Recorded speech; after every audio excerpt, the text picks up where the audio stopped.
Welcome everyone. Week 11 of Show Me Your Medals.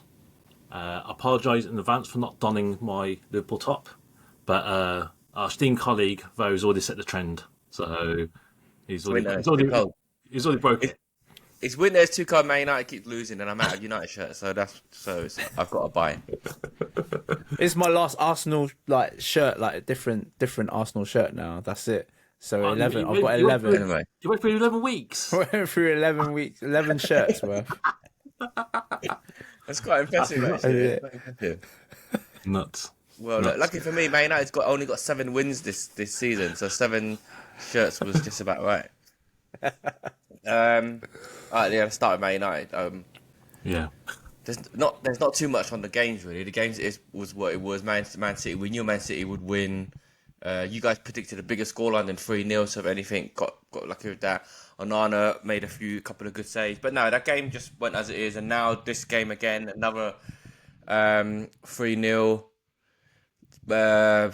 B team from both sides really. But just as a whole, it's just nothing. There's not much for me to add really on United. What we said is, I think we're 7th, 8th team now, and I just think I think you guys asked me earlier, is it time for Ten Hag out? And I think so, a little bit. I think it's a little bit because that's 8 losses in 15 games.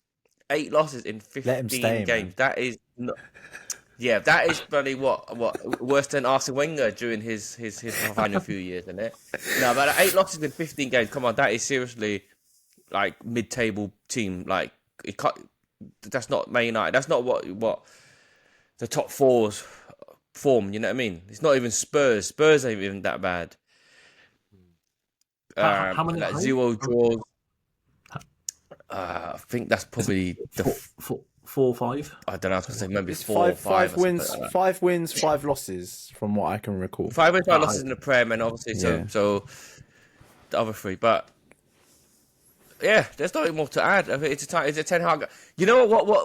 I don't know. You guys caught a bit about when he was asked about why aren't your Man United team playing like Ajax? Did you guys catch that quote or interview or anything? No. You know what I'm talking about? No. Well, anyway, he was kind of asked that question. Where's the Ajax style of player kind of thing? And he said, "We're never going to get that. We're never going to get that Ajax style of play because I haven't got a different set of players." And I've said, and he point blank said, that's not Man United now. We've got a more direct style of play. We're never going to play how Ajax was playing because, he's just saying it's a different set of players. So for him to point blank say that, I said, we're not getting Ajax style of play. It's kind of like, so why did Man United hire you for? Do you know what I mean? You was hired because you were playing sexy, silky football and you did have that good run in the Champions League and won three Dutch Cups, all right? So you obviously, when people bring a manager in, you're bringing them in for their style of play, isn't it? And you think they're gonna kind of bed that style in.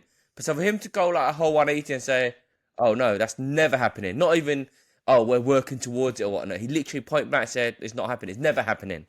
Because it's just, so what you're hired for? You know what I mean? You might as well get any bring Solskjaer back for that direct football that they're playing, but. It's just a weird statement. Because he's saying it's a different set of players, but it's like, hold on, you've signed 10 players. You signed 10 players yourself, so you're not meant to bring in players to implement that kind of style that, we thought you were going to bring. And, so that statement was weird. I'm surprised you guys not say, I've sent a quick link to it. Form is just shit. The team's shit. Everyone is shit, and it's not. Dave, you said give it a bit more time, but like, what's going to happen? He's not going to get better. The team under him is not suddenly going to get better. Do you know what I mean? So sometimes it's just better off. My issue with that is that you've had all these managers. You've gone Moyes, Van Gaal, Solskjaer, Mourinho. Now you got Ten Hag. It's all been relatively the same all throughout. So, I mean, I saw Gary Neville's rant and stuff after the 3-0. What is it? Is it the owners really? I don't. Can it be? It is the owners. It probably is the owners, but that means we've got 2 negatives. Then we've got bad owners and then a manager who can't improve things. Do you get what I'm trying to say? So what's the point sticking with it if it's not that it's just going to stay where we are now? bringing in a new manager, you got a glimmer of hope of improving things. Do you get what I'm trying to say? You bring in a new set of ideas, you got a chance of that new manager bounce, and him getting the best out of players. Whereas at the moment, Ten Hag definitely isn't getting the best out of his team. So what's the point? Why is it like Tottenham, Brighton, when they do bring in new managers, they go like, I don't see why that is the case. It's not like they're given time or anything, because some of them get sacked. The example you just said is probably why a new manager, there is that chance of them getting better. But when we stick with Ten Hag now, I can't see things improving at all. So you get me? It's like when he did come in, he actually did, like, he overachieved last season, didn't he? He did. But then you already had that new manager bounce, and this is the second season. Yeah. So what do you guys think? Ten Hag can turn this around? No, isn't it? I think he did all right last season. I can't see it right now on the run of form. And for run of form is important in terms of like player confidence, what's going on and off the pitch. It's quite hard to kind of justify it right now, because I get, what is this, his first full season? First full season. So I think he came a little bit after. Yeah. So he's not been there long. He's not been there long. No, I still think he needs a little bit more time. He's got players that he wanted as well, but I don't think it's still, again, like I say, with the Arteta thing, I think a lot of us Arsenal supporters at the start were kind of like, what, we bringing in inexperience, I still feel like if Ten Hag is given the rest of the season and maybe one more transfer window after that, then that's when you can really kind of judge it. I mean, you're going on emotional in terms of form, like right now. Like, I don't think it's really. I can see why you feel this way, but that's exactly the same as how a lot of Arsenal supporters felt when Arteta was. Do you guys ever have it as bad as 8 losses in 15 though? Yeah, we had a really bad start to the season before, where we lost 3 or 4 in a row. That was just 3 losses when everyone said Arsenal was going to get relegated. When we picked it up, though, didn't we? But we're talking about 8 losses in 15. That's like, that is. I think it's different circumstances, and I don't think you can compare Arteta and Arsenal to United. I think he's got until Christmas. Just before Christmas to turn things round, and he's got. Which fair enough. Really, I mean, that's only 2 months away, but yeah, I mean, actually, you're probably right. Christmas is normally that kind of milestone, isn't it, when people do start making their decision or whatnot. But I say, you said Arteta and his signings. His signings has been fairly solid. Like a few of them, like you said, we mentioned the Iways, like when he bought Ben White and all of that, but. Generally, they've all performed pretty much. All of them has performed, right? A lot of his signings, do you know what I mean? Like even Trossard, bit part player, but he's performed kind of thing. None of Ten Hag's signings have done anything. Literally, we've mentioned these. Mason Mount ain't done anything. Amrabat was it signed ain't shine. He's not played there long. Anthony, absolute dog shit. None of his signings has been successful. Onana, we've been through all these. You know what I mean? So that's why I'm saying. Maybe a new, I don't know. He's getting these signings, and the players just ain't playing great. So then, why are we sticking with a kind of bad stink? It's kind of accepting where we're at, because none of us really think he's going to pick it up. I don't think he'll pick it up. I still feel that there's a lot of players there that have been left over from the Solskjaer era, still hanging around. I feel that unless you clear them out. Then I'll take Rashford. Then maybe it is the case of Rashford at Arsenal. Whether he'll get the chance is another thing. And last season we said they've done well. It's because Rashford had a season of his life, that kind of thing, and now he's kind of gone back to. He's off form. He's playing worse, but I don't. Last season was a blinding season, and now he's just gone back to kind of where his level is. With what I think, do you get what I mean? Yeah, that's it. Man United. I still think Rashford is a good player, decent player. He's just not. Maybe he's not got the service, or I've seen him fluff a few chances, but I don't know. I just think he's a little bit low. He's got one goal right now. He's got one goal this season in the Premier. Yeah. Took him out of my fantasy straight away. Yeah, one goal in the Prem. So like what? Yeah. Is that stink at United? It's still there. You know, they've done the best to clean it and what the arse is, but that stink is still there. It's like I saw a stat. Chelsea now. I saw a stat. United under Ferguson lost like only 34 times. It's the one that Bo posted. Yeah. Is it you? Yeah. No, you posted it, Will. You said you loved that thingy. You posted it. I loved that stat. Yeah, I posted it. Okay. And then, like, since he's gone, they during the tenure of all the managers that were there, they've lost 34 I think it's 34 losses. 34 losses in his 12 years of Ferguson, and then at home. 34. It's mad, but nuts, isn't it? Those days are gone, man. Those days are gone. Alex Ferguson is the one that's made us suffering. All our glory hunters who chose Man United back in those days, and now we've got paper. You know? Swings and roundabouts, you know. Serves you right at it. Right, you know. I know you're always going to compare to Fergie, but then he was just like amazing, and he'd done an amazing job.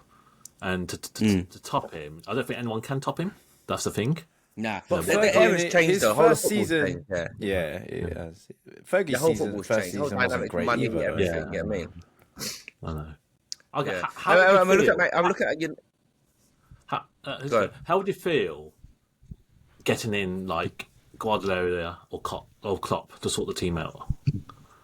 How would you feel about that? What if they leave City or Liverpool? Let's say, obviously hypothetically, the chances are they're both. I'll take them. I don't give a shit. I don't give a shit about alliances or what. Anything's better than what you got now, right? You get me? Yeah. Like, come on, man. That's never gonna happen in a million years, though, isn't it? It never will. But it's not like. But Manchester United is still a big draw. They're still like post-record revenues.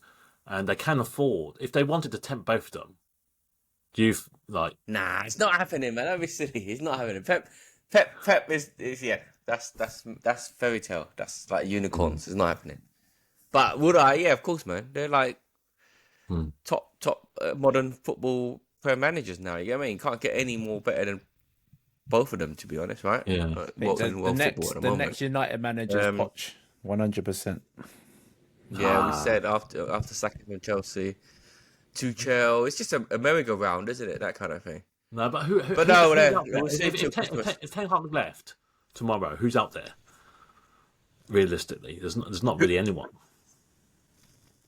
But that's for the footballing world to find someone, isn't it? You know what I mean? Gary Neville, but back into management, but. Yeah, we'll have to see. I'm looking at the United Champions League table as well. I'm just like that. It's 1 win, 2 losses. They'll have to come out. Yeah, if we don't qualify from that, what is the season? You know what I mean? Out of both cups, lights out for Prem's not looking great. Because it's a new ownership now, isn't there? Yeah, it means no. We said this last week. It didn't happen. It's not. It's still. No. It might happen, but it's all bollocks because that money that he's gonna plough in is going straight to Glazers. How is it? Yeah, that 1.25 billion is not going into the club. It's going to the Glazers' back pocket. And anyway, and how much? Fine. Yeah, how much can really affect with like a 25% stake? Not really much because the Glazers are still controlling party, so they're still going to have final decisions on everything. But yeah. Anyway, so we'll leave United. That's 14 minutes too long on United now. So we'll see. I'll go next because it was up and down from Saturday to today. Comprehensive win against Sheffield United. I think we all went for a big scoreline as well for that. Bang on, right? 5-0. Yeah, Dave, right? Was it Dave? Yeah, it was Dave. Me, 5-0. Yeah. Back it. I went 3-0, Vo went 4-0, and then they went 5-0, and you bang on 5-0. Extra points for that. But yeah, comprehensive. I guess the difference today, I felt like Arteta. It was silly seeing like Martinelli, Saka, and Odegaard coming on at the end of the match today, the Carling Cup. We're not Carling Cup. I don't know what they call it anymore. Carabao Cup. With like 60 to 80 minutes left on the clock. Like, if he really wanted to perform, why didn't he just put them on first and then take them on after? Because it just felt really disjointed today watching the guys play. Very frustrating, very lethargic. Felt like they didn't care. Ramsdale had a nightmare today, and I think the West Ham fans contributed to it. Like, he looked nervous. He didn't look confident at all. Like, the West Ham players were like kind of, they knew, like, that he's kind of rattled, and like, for his game coming back with 3 goals in the back of the net for the opposition, it's not a really great look for him at the moment. I don't think it's going to do any justice to his confidence. So it looks like a number 2 keeper. Right now. Do you still? I know you got a lot more to talk about. Do you still back the fact that you got 2 number 1s, or do you think that's still going to work? I think the media's done their part in like creating this whole thing around it. I don't think it had to be that big. Did we need 2 number 1 goalkeepers? No club needs 2 number 1 goalkeepers, but I still think it in theory, like, creating that competition is good. But I hear a lot of the other sort of like professional footballers saying how it's quite disruptive because now you don't know who your number 1 is and rah rah rah. But we do know who our number 1 goalkeeper is. It's Raya. I think it's been kind of set in stone with how cutthroat Arteta has been. But not to take anything away from Eddie today, he wasn't on the ball. He was last week with the 3 goals on the weekend. 3 brilliant strikers' goal. It's a shame that he couldn't really build on it today. It was a good opportunity to build on it today. But we just lacked a lot. Kai actually played okay today, I thought. Out of all of them, he played okay. But no one was above like a 6.5 today. Everyone was very average or below average. Not much to really say on the game. 3-1. Are you that bothered being knocked out? To be fair, not really. Yeah. Not really. But I mean, it's important to have silverware. It is a trophy at the end of the day. You know, when you see like Man City going for all 3, it kind of begs the question, you know, should you win that silverware to give you a bit of a confidence boost going into the further matches in there? But I mean, it's not a major cup in my eyes. We want to be concentrating on our league. I think that's what we want to be doing. That is the key focus. But yeah, that's it on Arsenal, really. Short and sweet. Yeah. Okay. Cool. Liverpool. So happy with both results. Talk about the weekend first. I was slightly a bit worried because Forest did us over last season, but it was comfortable in the end. You know, played some really, really good football. Like at the back, we opened them up, and Núñez is like a completely different player to last season. I feel, you know, I still feel he misses a lot of chances, like that one here when he had the open goal, he hit the post. But I feel that now his movement and like, you're mute. Go on. No. You're still about that Núñez. It's one of missing the centuries, man. It's like it reminded me of again Chelsea version of Torres. I don't know if you guys remember he had a 1-on-1. He rounded the keeper and then he just fluffed it. And the Núñez one was similar to that. It's quite funny because he was proper distraught, and even when Gravenberch got the rebound and scored, Núñez is still on the floor, like in hands in head and like screwing because he probably just wanted that goal. Like, it was such an easy goal. It's quite jokes. It's quite funny. So yeah, that still is a problem. But he's playing with a bit more confidence. He's really contributing. His goals and assists, that combination is really good. But we opened Forest up like numerous times. And I think that was a fair reflection of the scoreline. I think Forest had a couple of chances. I know they hit the crossbar at the end, but the game was done then. So I feel that was a comfortable professional job, and clean sheet as well. We don't have many of them, so it's nice to have a clean sheet. Not much to say about that Forest game. He was just a bit standard for Liverpool. And then tonight, I heard the conditions were awful. So everywhere was, to be fair. Yeah, South Coast. But I think it's nice to progress. We everyone sort of plays a weakened team. I think we had a semi-weakened team, but everyone, and then Bournemouth equalised, but we just turned up a bit, and then Nunes. Have you seen Nunes' goal?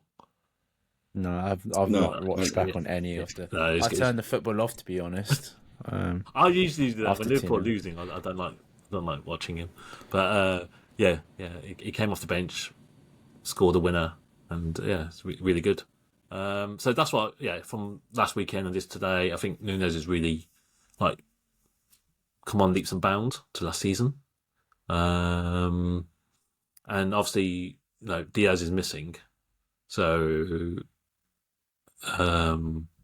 That gives the opportunity to both Jota and Nunes to start. So I think he's really taken that. And it's what's happened to Jota? Sorry, not Luis Diaz. So Nunes. Diaz. So he. Okay. His parents were kidnapped. They found his mom, but his dad's still missing. That's mad, isn't it? Yeah. So Colombia's a bad place. Remember that player that scored their own goal in the World Cup and he got shot dead. Not Guardado. Was that for Mexico? I wanted this moment of remembering his name again. No, can't get it. No, I can't remember his name, but I remember that. Yeah, that player that scored that own goal and they lost it. They shot him dead. Nah, you got me. It'd be so good if I got another one in 2 weeks. Okay. You'd be like our friend in the chat, innit? Yeah. He might come to you. Yeah. For the duration of this. He's going to eat at him. We're going to watch him. He's going to eat at him all stream. He's already eating at me. We'll score some good football points here. But Liverpool as a whole, we've been solid. You only got one defeat all season. Yeah, and that was against Spurs. Spurs, right? Is it Spurs? Yeah, Dirty Spurs, yeah. Dirty Spurs. And Spurs, We had that dodgy draw with Chelsea first game of the season. Yeah, and Brighton as well. But Brighton, that's pretty good, no? Yeah, I think the form we're showing is really solid. Good. The football we're playing is really good. Obviously, we're still very fragile at the back, which is why I thought a clean sheet against Forest was really good. Again, we conceded tonight, be it a weakened side.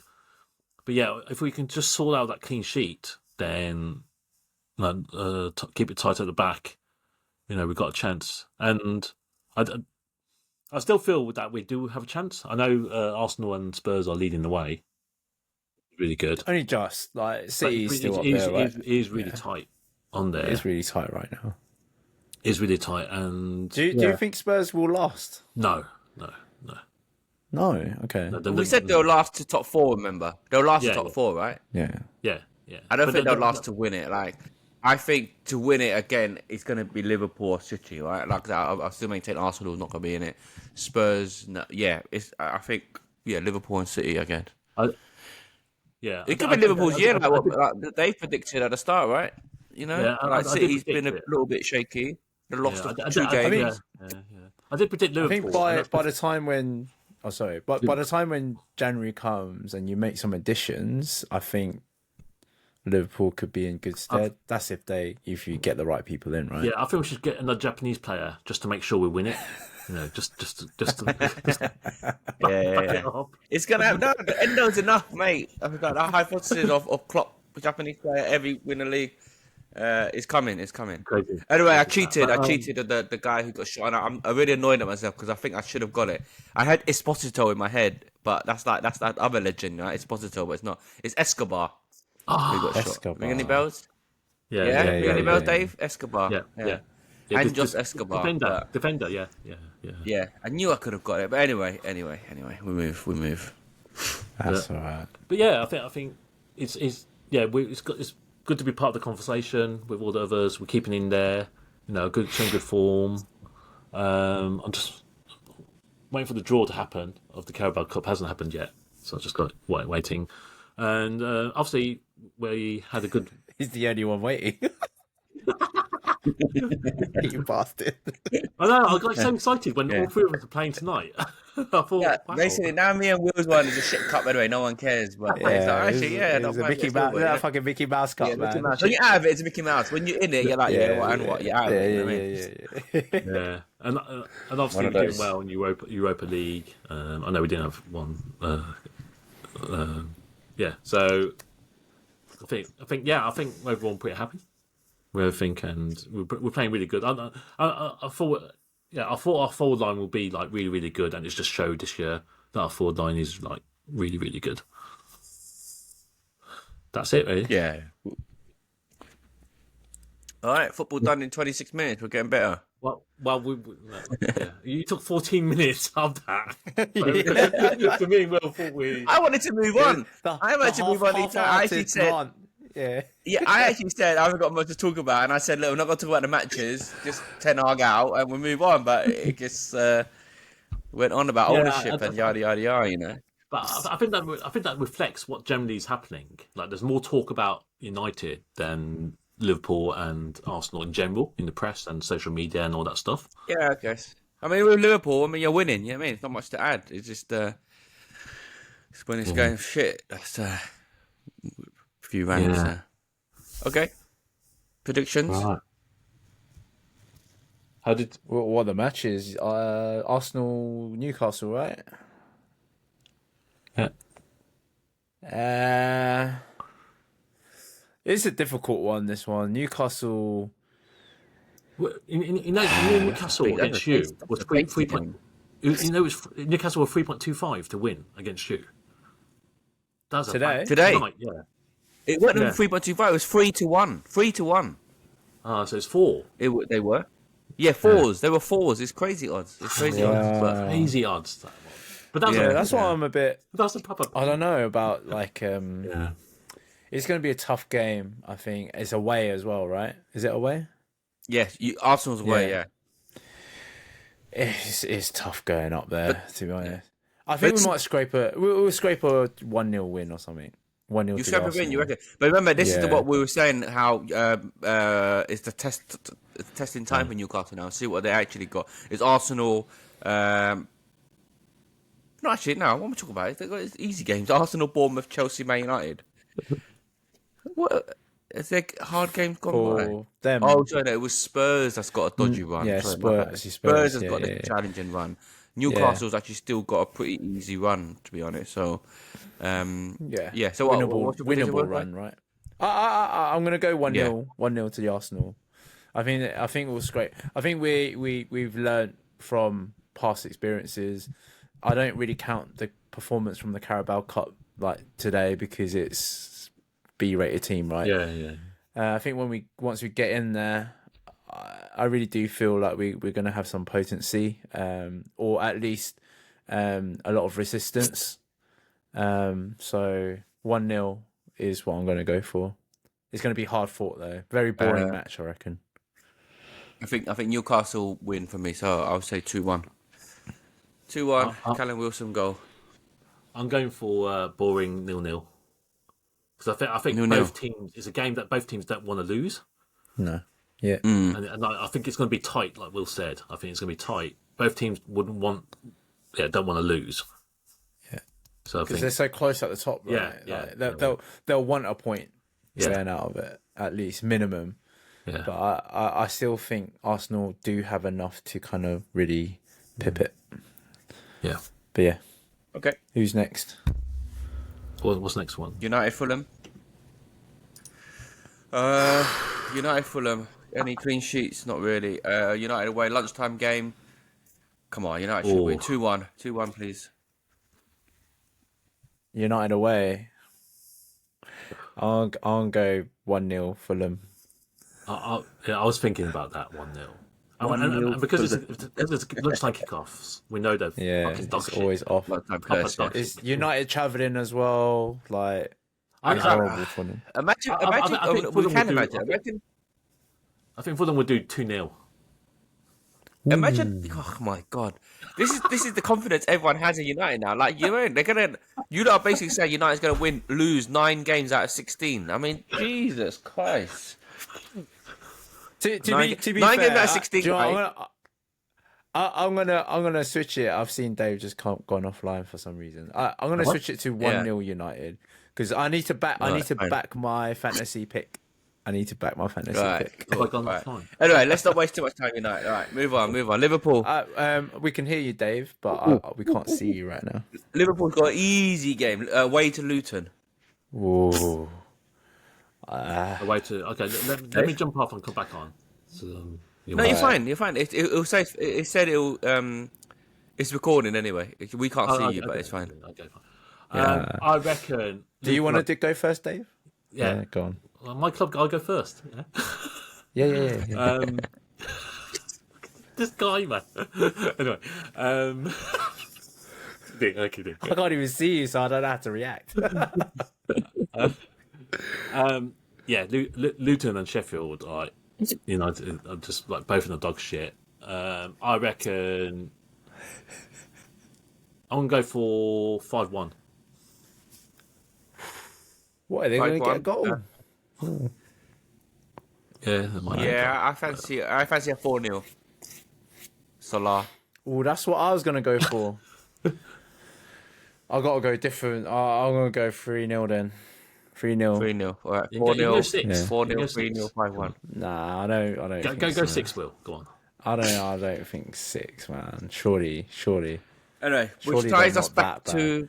So, I don't mind 6 because on to fantasy football, I'm on Salah triple cap. So I would love a 6-0. Are you? I love a 6-0. Oh shit! Triple cap Salah.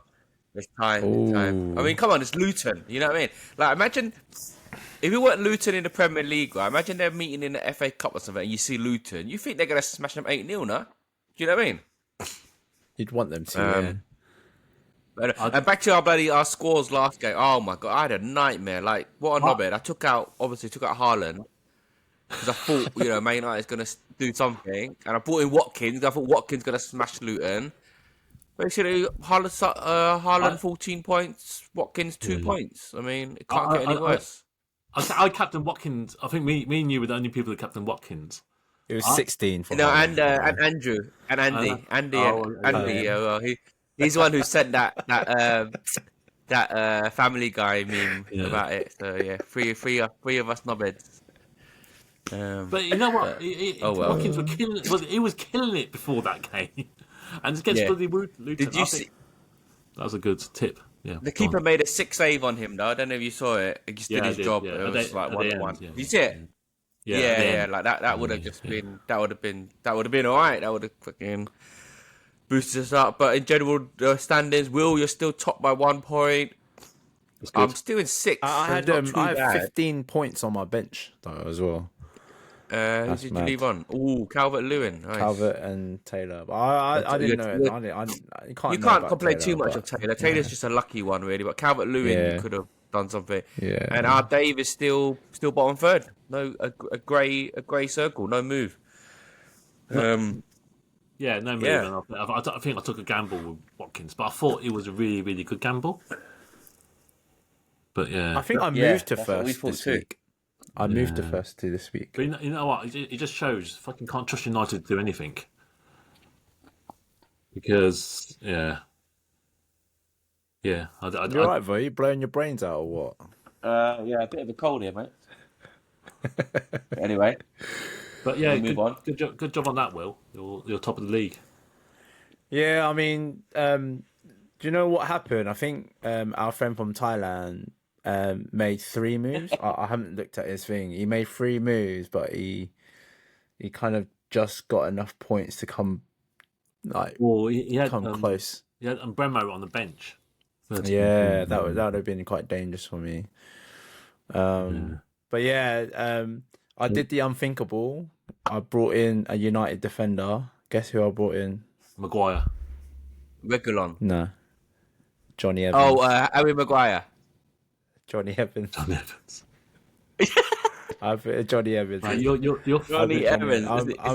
I'm gonna lose this top spot, guys. Right, that's what 4 million, right? It's 4 million, though. Yeah. That's what I'm saying. 1-0 to the United, right? I changed my mind. Right. Exactly. 1-0 to United. You can't bring in a United defender and predict they lose a clean sheet. You know what I mean? That's it. 0-0 or 1-0, isn't it? What have I done? Oh, so obviously I've corrected my mistake, but not corrected. I always was going to do it anyway. I brought back Haaland because that was literally just a weak punt. So that's it, really. I just brought back Haaland. Which is tasty. The home to Bournemouth. Yeah, home to Bournemouth. So I think Haaland would do better than Salah this you week. Reckon? That's why I've captained Haaland. Yeah. Well, there's tasty games. I mean, yeah, exactly like United. Well, yeah, I mean, City's got Bournemouth, Liverpool's got Luton, and Watkins has got Forest. So you know, hopefully, goes the way we want it to, innit? Yeah. Dave, what have you done this week?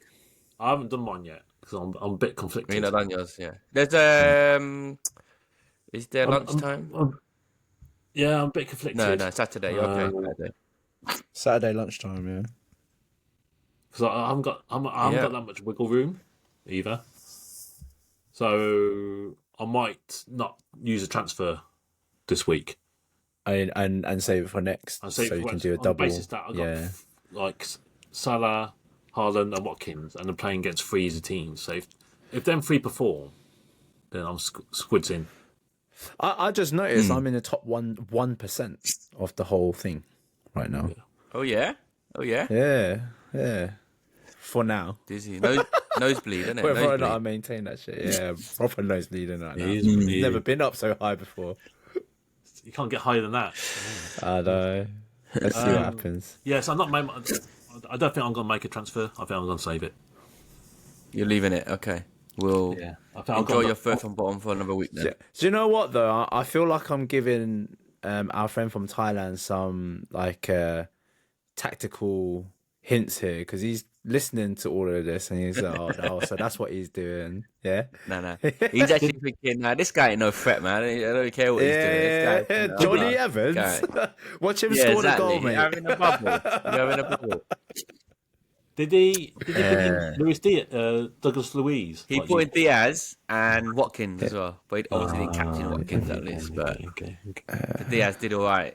Okay. But yeah, we shall see. All right. I guess for Uncle's time now. Just before that, I got the draw for the Carabao Cup. I know you two aren't interested. Yeah, go on. But I thought it'd be tasty. Everton against Fulham. Yeah. Chelsea, Newcastle. Okay, that's tasty. That's another big team. Yeah, West Ham, Liverpool. If you class Chelsea as a big team now. Port Vale against Middlesbrough. Vinny be happy about that. Yeah. That's like, and then Liverpool, West Ham. Okay, yeah, that's good. Like I said, it's a big opportunity for Liverpool and Newcastle, right? Newcastle silverware.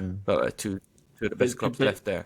Yeah, but it's going to be good for Liverpool now because Chelsea and Newcastle will knock each other out. One will knock each other out, and the fact that Port Vale and Middlesbrough are in there means that it's another easy scratch, there's a right? chance. Yeah, exactly. Nice. Okay. So, all right, you guys seen the question this time, right? So, I don't remember. What's all right, there's not too many. I'll tick off. I don't know who asked this one, but pineapple on pizza. Quick roundabout, Robin. Nah. Nah. Yeah. Nah. It's my favorite. Okay, it's my favorite. That's Moving not on. real. It's not real. It's not a real visa. It's for all the simpletons, mate. This is another quick one. I think we covered this, but it's I don't know. What would you do if you're deeply in love with someone but found out they were a long lost cousin? I think we covered it. As soon as you find out they're related or whatnot, that's it. Feeling's dead, right? 100%. There's no other alternative to that. Yeah. Yeah. This one, like, if he switched it around and says a long lost, I don't know, cousin of a cousin or something, right? But like your direct cousin is a no go, right? Yeah. So no, don't be stupid. Don't be stupid whoever that is. Don't do it. Ain't no hillbillies. Oh, but I'll tell you something. You know, it's actually not illegal though. You can actually marry your cousin. As weird as it is, what? You can actually. Yeah, it's not illegal. I've looked. I didn't. I thought that was still incest though. No, well. No. So it's actually not. It happens a lot. It's not. It happens a lot in the Pakistani culture. Asian culture, yeah. Yeah. No, but I know it happens there. But as an England law, you think it would be, but supposedly the chance of any abnormality is quite low as well, and it is literally not illegal. So yeah, don't do it. But if you want to, you're not breaking the law. So great. Don't do it. Okay. Please don't do it, man. That's disgusting. Yeah. If you won the lottery, like a lot of money, 10 million, what would you do? And would your friends benefit? What is a lot of money? Like 10 million. It says 10 million. 10 million isn't nothing, man. 10 million is a lot of money these days. No, it's enough. Nah, it's not a lot of money these days. It isn't. Yeah. Do your friends benefit? Yeah, I think that's the main question. What would you do? We'll buy a house, go on holiday, yada, all the shit. But the key question is that would your friends benefit? Yeah, the benefit by coming round to my big house and jumping in the pool. Yeah, your pool table. Have a go on this pool, yeah. You're welcome round have a little swim. In the sauna, jacuzzi, swim, anytime for free.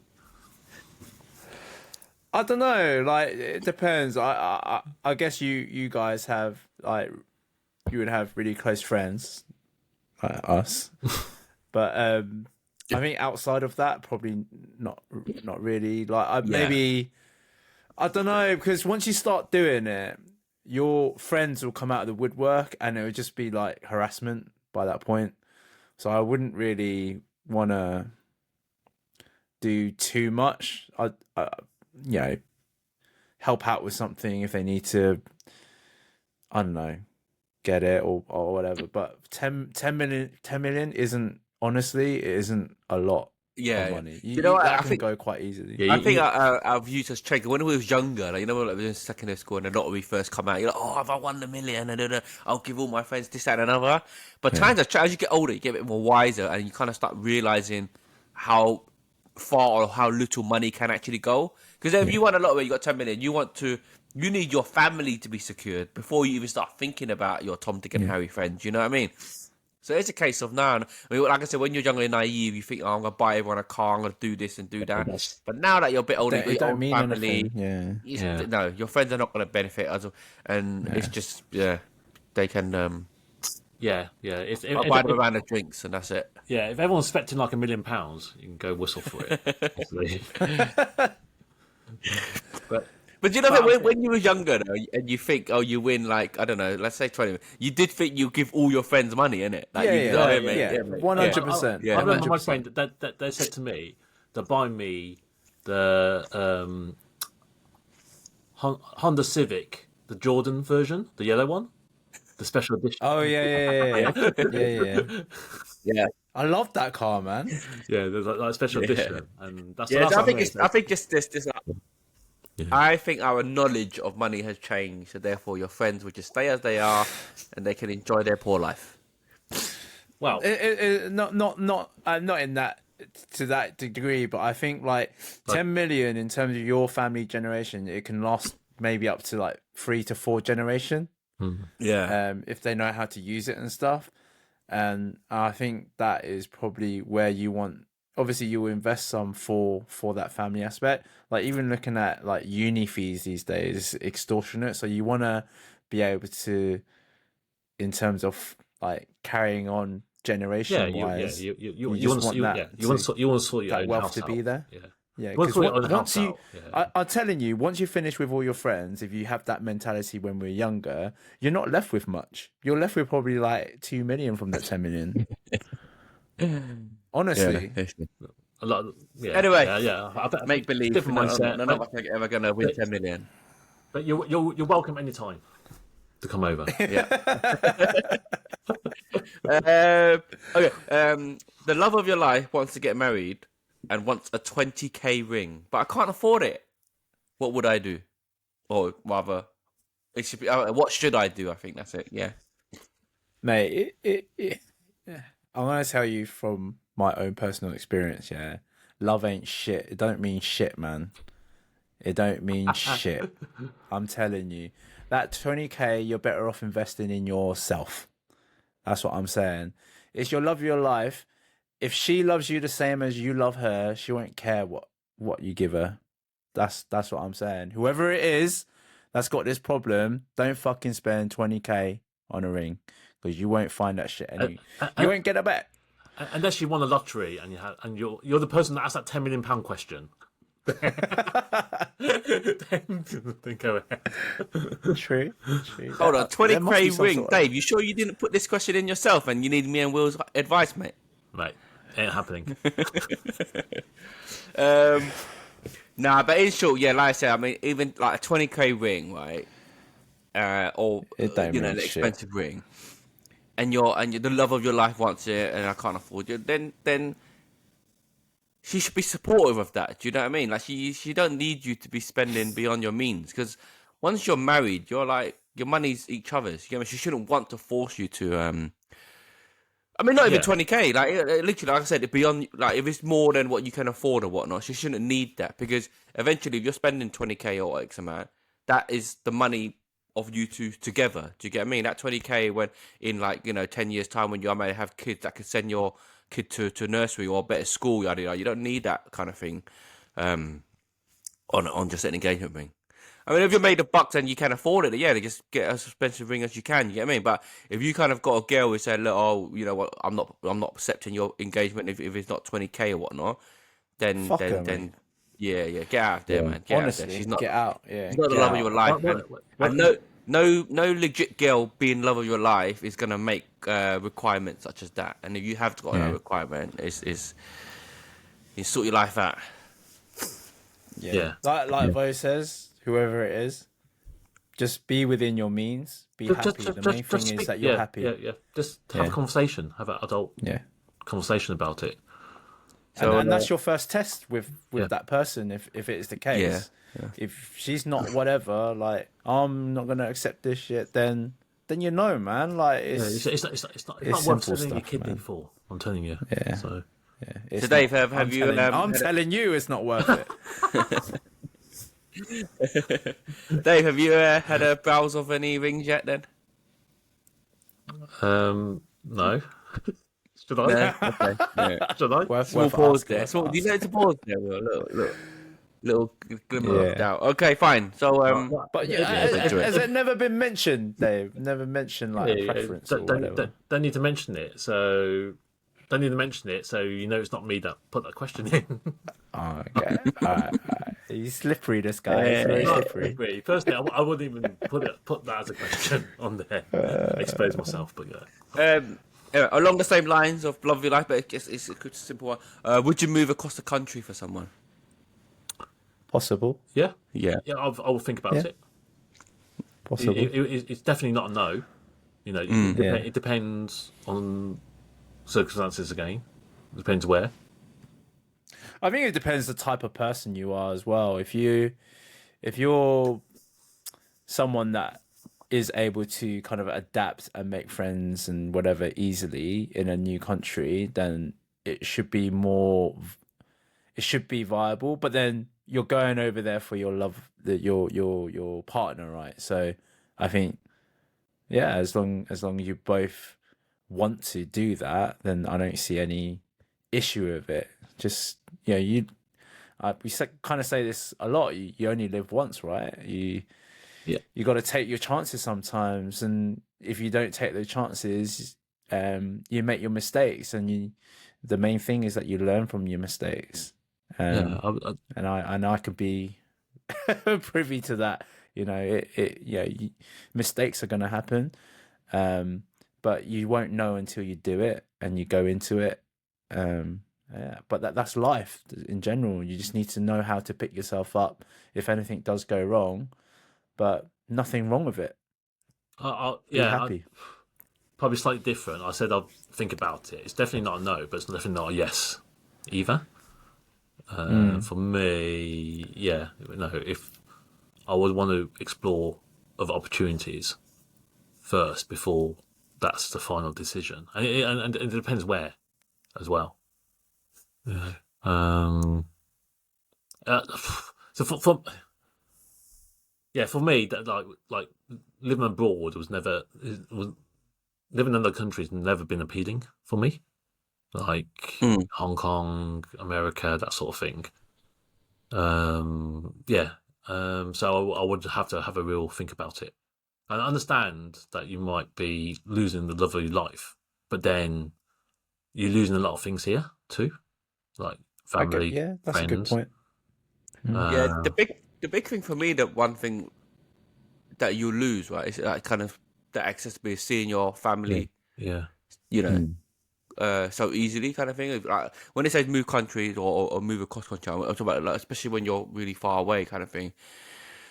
Because I'm like really big, especially having family now. You want to see the cousins kind of grow up together, see your brothers, see your siblings, and see the grandparents, kind of thing. When they're moving away, all of that becomes a lot more difficult. Do you know what I mean? And if you're given this that thought, like the grandparents like are really old now, and you only see them like some people only see their parents only once or twice a year, right? And like let's say at best twice a year, Christmas and another day. And they're in their 70s, right? Mid-70s. You've only got 10 years left. So you times that 2 times a year by 10, you're only going to see them physically in another 20 times. So do you know what I mean? I think that's a big thing of moving away. Like people even ask me, would I move out from London kind of thing? And I'm kind of like, no, that kind of thing. Because I just need that closeness to family, really. And that's why I feel it's not a clear cut love of your life. It depends. It depends. It always comes down to circumstances, as we've always said, right? And there's also preference on what you can manage and stuff. Like we've got technology now these days that can enable us to have some form of interaction with our loved one. It's not the same. Don't get me wrong. It's not the same. But it's like my sister living out in America, my nephew out there as well. I miss them a lot, and I know that I'll have opportunities to go out there, but how often is that? It's not going to be. It's going to be that 1 or 2 times a year, every 2 years or whatever. So that can be hard in that sense. For sure, but with that, your bond with your nephew is never going to be quite what you would want it to be, though. Do you know what I mean? You would always be an uncle kind of thing, but as opposed to like the best friend uncle. You get what I mean? Who you get what I'm trying to say? Hey, don't say that. My heart's breaking, mate. When you say that, when you move country, that is what you have to accept as a negative to your move. Yeah. You know what I mean, though?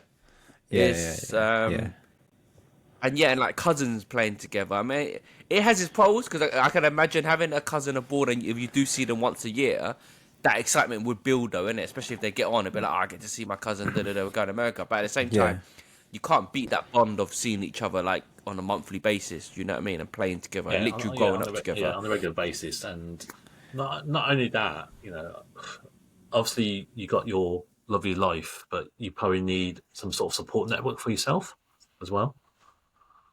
I guess it's how you grew up. I'm assuming, though, that you always had family around you, like in terms of cousins, being really close to your cousins. Yeah. I, on the other hand, is probably on the opposite spectrum of that, is that I see my cousins now and then. My cousins are all dotted around the world. So I don't really, maybe I don't have that kind of attachment. So I'm not too bothered about it. Yeah, I don't know about Dave's situation, but I'm probably the complete opposite. Yours will, and that's probably why. Yeah. I think differently because I would want that connection. Okay. Yeah. It's interesting. Having experienced not having it, You would want it, you mean? Yeah, you would want. Yeah, I would want it. Okay, so you're like you don't experience it, but you want it. Will's like, oh, this is how I lived it, so I don't mind it like this kind of thing. Or the next gen, it's quite interesting. Everyone's perspective differently, because like you said, Will, like if you are grow up with your cousins, then you kind of value them and you want that. But it's like cousins. It's like they're literally as close or as distant as you make it, that kind of thing, right? But you know, like you're saying, oh, so you and your cousin ain't really close, and you barely see each other, and then they're just a cousin. But it's interesting, like the fact that now that you know, you have a kid and your sister has a kid, right? And you know their cousins, do you not think they are super close? They're not. They don't know each other. Yeah, I know. No, like... obviously they don't know each other. But I'm saying, do you not feel, because it's your sister's kid and it's your kid, technically they are really close or not? I don't see it as they're really close. I know what you're trying to say is like, oh, they're cousins. Yeah. So they have to be like, it's that close. But the thing is, like, without having like traveled out there with Melvin, it's kind of, I don't know how they'll be. I'm sure they will be in the future, if you know when we go out there and visit. But I think it'll be very distant. Again, excitement to see each other. It's like myself and my cousins in Canada. I'm excited to go and see them, but it's not. I don't think about them every day. I don't think, oh, I really want to be with them or anything like that. It's just when the time comes, then it will be like, oh yeah, I'm really excited to see you guys. Can't wait and stuff like that. It's not really, Yeah, I'm truly the opposite. Not seeing my cousins regularly, especially the ones in Hong Kong. You know, when I do see them, and it feels real good. But then the side of me that says, actually, this could be even better if we saw each other on a regular basis. Especially now that they've grown up, and I've just thought, bloody hell! Like, I remember when they were like young, and suddenly now they're all fully at uni and stuff like that. It's like, fucking hell. It's gone so quick, and I think the thing is, I wouldn't say I barely know them, but if you ask me, what they're like doing or what their favorite things are, I wouldn't be able to tell you. That sort of thing. Yeah. It's nice to know that we're all quite family orientated, though, around that kind of aspect. We do like it. We do want it. It's just it's just a slightly different perspective of what it is. I'm happy to go on record to our 50 viewers. Well, 47. I would like my family to be close, and when I see other families, it does make me feel sad in one respect. For example, if I look at like Rob and Kit, for example, as brothers, like me and my brother are never or have ever been like that, and I think that I'm happy to say I'm probably jealous of what Kit and Rob have. And they're probably thinking, what? I hate that guy though. I hate Kit. I never like it. What do you think of me as a governor? Like, what? I can't stand this guy. But no. I don't know if it's like how your parents kind of brought you up, or is it you guys going your separate ways and things like that? Yeah, I think the change was that obviously uni when we both left home, in essence, and then that was probably the start of it. And then we probably didn't do enough on both sides to keep in touch. Obviously, we saw each other during like holidays and stuff like that. And then once we start working, it just got progressively worse. Yeah. Okay. Well, I have a really, really close relationship with both my sisters. We're really, really close. So we can be apart, but then when we get together, it's like we've never been apart. It's not, we're not with each other every day like Rob and Kit are, but or most days. But like when we are together, it's like we've never been apart. So it's always good when I go see them and stuff. So I don't know. Probably similar to Vo then in that sense, because your siblings quite nearby. We're close. Yeah, one's in Brighton, so we see us sporadically, but it's the same. We're close in our weird group chat, and then. But that's what I'm saying. Like, the most important for me is that I know like Harvey gets on with his cousins, and they all like seeing him, and then you just know as they're older, they're gonna be a group of cousins out for each other. But at the same time, I have an older sister who I don't really see, so therefore Harvey doesn't see that cousin, and so it's almost like he's relegated as a less of a cousin, if that makes sense. Like he's not as close. Because I said, like, you're as close as you make them, and if they don't see each other, they're just cousins by label. So even though he's the same ranking as the other cousins, they become more. Yeah, you know what I'm talking about, that kind of thing. Yeah. It's like I said, like although I'm close to some cousins, but at the same time, some cousins I don't really care about, because I don't know them. Right. I have to know them to care for them, that kind of sense. You know what I mean? It's not suddenly they're my cousins, I'm attached to them. It's that whole upbringing, isn't it? Yeah. But anyway, all right. Look, last question. We're running out of time, and I think we read this one together. But if the other two members of the podcast were drowning, who would you save first? Who wants to go first? Who wants to go? I think me and Will agreed the same thing, didn't we? What? Well, just save either. I save myself. Save myself. Yeah, save myself. I save myself. Go get help. The option. Yeah. All right. Let me go first then. Oh, go on. Is that you? No, I'm a very logical and fair person. Yeah. So I've given this some thought, right? And the only way I've come to the conclusion is that basically, as we found out from last week, Will's only got one son, Melvin, but poor Dave has got two kids, right? He's got a cat and a rabbit. So by doing the maths, who's got more to lose if they were to die? It's obviously Dave, isn't it? He's got two kids. Will's only got one. So the logical answer is to save Dave, so then his cat and rabbit would not go fatherless. I'm sure that's... I was gonna say no. But you got a son. Because you got a son. So I save you bastard.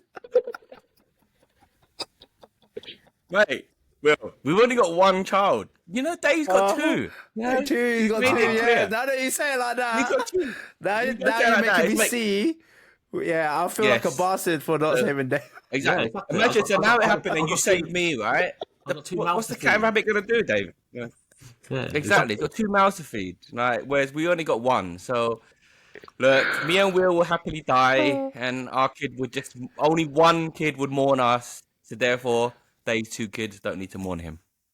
There you go. It's double the mourning if Dave goes, yeah. So there we are. You can't argue with that logic, right? It makes perfect sense. Can't. No, you can't argue with that logic, and yeah. That's so, why they now to see what Dave says now. There's a school of thought. There's a school of thought that married or men with children make illogical decisions because they have that bias of a family, where a single man with no children makes like a decision based on like the mass in a way. We've got another 8 minutes. I've got a question to flip that around about this drowning thing, and help me because I might not phrase it right. But there was a scenario, right, of if a mum and a kid was drowning, and then it's the stepdad.